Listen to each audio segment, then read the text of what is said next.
Hi, I'm Sarah Barrett. I'm just going to talk to you about what 2011 will hold if you are a buy-to-let landlord or own some property or even a homeowner. Well, if there is an increase in interest rates, this will push ordinary homeowners as well as buy-to-let landlords over the edge of their financial well-being, meaning that at the moment lots of people are cruising on a low interest rate and managing to cope.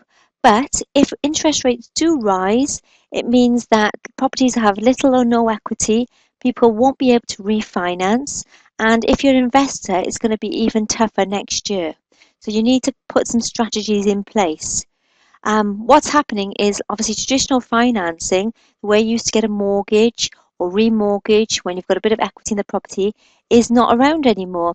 Banks don't want to lend. If you're maybe a mortgage broker or an IFA, you're trying to sell products that the banks don't necessarily want you to sell. They're making it harder by making the deposits larger. They want proof of funds, and also making it really strict for people to, if they've got a small blip in their credit history, to get finance at all these days. So who should be aware at these times? Well, anyone probably who bought their property in 2005 at the market value probably doesn't have a lot of equity in the property at the moment. And this is a case then of people that are being trapped in their properties. They might want to sell or relocate and they're finding it difficult. They can't reduce the purchase price, the asking price, because the loan to values don't stack. So they're finding that in order to move on with their lives, they're going to have to maybe rent out their property. And this is what we call, there'll be a massive rise in reluctant landlords, people who really did want to sell, put their house on the market to sell, but has been forced to rent it out because there's no other alternative. So what we're finding is people are struggling to get mortgages. Lots of people want to buy properties, but again, the criteria is too hard and the banks don't really want you to lend. And obviously, the value of the money is going to dramatically decrease due to inflation. So the future, what does that hold? Well, it's going to be one of the biggest, what I call transfers of wealth ever. If you're in the know and you know how to use this time and these opportunities, there's going to be a lot of wealth transferred to different sectors of the market. And how you do this is by controlling assets.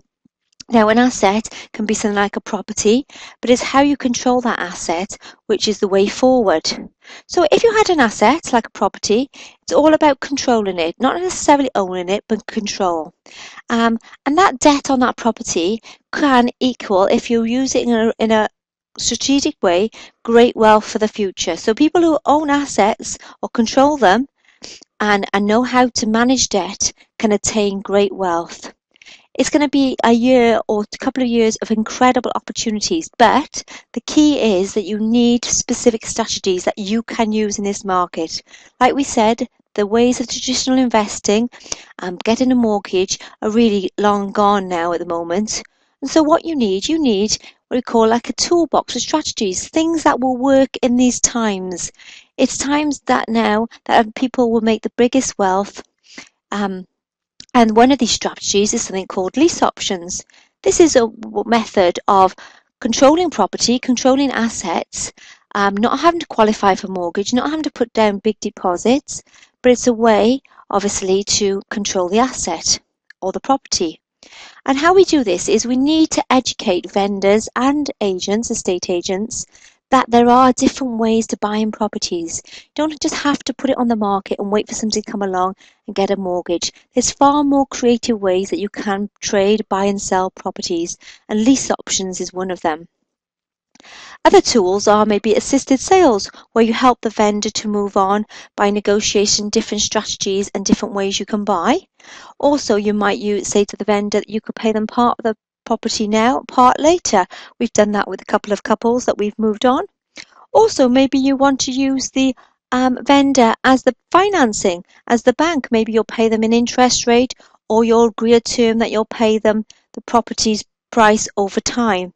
And there's many other strategies that we use all the time to suit people's different needs and wants. So the key is really to move with the times now. Change has come, it always will come. That's the one thing you can guarantee, that things will change. Lots of agents these days are desperate to give you deals that they can't sell because they're just sat on their shelves. They're not forward thinking. And we've seen at least 3 agents in the last month in our town go bust because they're not moving with the times. So how do you do this? How do you move with the times? Well, the first thing you could do is educate yourself about all these different strategies and get a toolbox of solutions for people. And also embrace change. Change is a good thing. It makes people sort of move above other people, but the key is education. So if you did want to learn more and obviously embrace these times, and like we said, it can be great opportunities ahead. If you're in the know and you know what to do, it can be the best of times. But obviously, if you don't educate yourself and you don't embrace change, it could be the worst of times for you. So if you wanted to know some more details, just email me at sarah-barrett.co.uk.